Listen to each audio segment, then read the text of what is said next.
بديع الزمان وبدر الظلام أمير الأنام وماء الغمام بديع الزمان.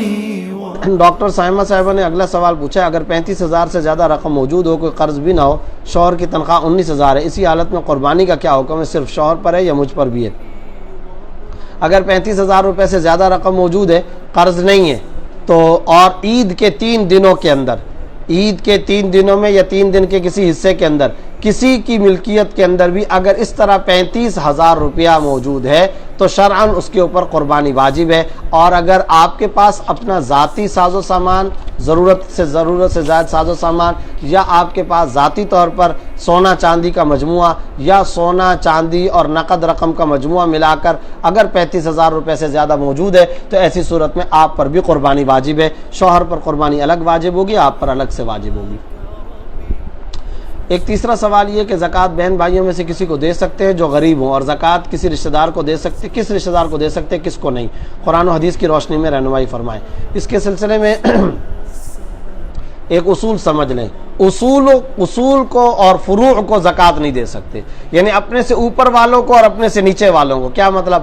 باپ، دادا، نانا، نانی، اسی طریقے سے دادی، پردادی، پرنانی، ان کو آپ زکوٰۃ نہیں دے سکتے. نیچے والوں کو بیٹا، بیٹی، پوتا، پوتی، نواسا، نواسی، ان کو نہیں دے سکتے. برابر والوں کو دے سکتے ہیں، یعنی بھائی بہن کو، بہن بھائی کو دے سکتے ہیں. البتہ شوہر بیوی کو، بیوی شوہر کو زکوٰۃ نہیں دے سکتی. ایک مسئلہ یہ پوچھا گیا قوت حافظہ کے لیے کوئی عمل بتائیں.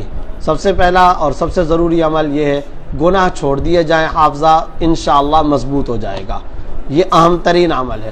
وہ مشہور ہے شعر، شکوت الی وکیع سوء حفظی، کہ میں نے حضرت وکیع رحمۃ اللہ علیہ کو اپنے حافظہ کی کمزوری کی شکایت کی تو انہوں نے مجھے کہا فارشدنی الی ترک المعاصی، معاصی کو ترک کر دو، گناہوں کو چھوڑ دو.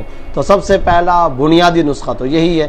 اور اس کے ساتھ ساتھ رب اشرح لی صدری ویسر لی امری، اس کی صبح شام اگر ایک ایک تسبیح پڑھ لیں یا کم از کم 3 مرتبہ، 6 مرتبہ، 9 مرتبہ پڑھ لیا کریں، انشاءاللہ اس سے بھی حافظہ تیز اور قوی ہونے کی امید ہے.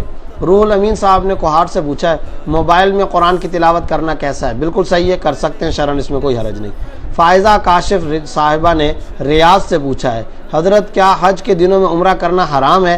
ہم یہاں ریاض میں رہتے ہیں، عید کے دنوں میں جب حج ہوتا ہے ہم عمرہ کرنے جا سکتے ہیں؟ جی ہاں جا سکتے ہیں، کوئی حرج کی بات نہیں. البتہ عید کے جو 3 دن ہیں، 4 دن ہیں، ان میں عمرہ کرنا درست نہیں ہے، ان کے علاوہ ایام کے اندر، کیونکہ ان دنوں کے اندر حج کے جو حضرات ہیں، حج کرنے والے حضرات تو وہ کرتے ہیں، ان دنوں میں عمرہ کرنا درست نہیں ہے، اس کے علاوہ عمرہ کیا جا سکتا ہے.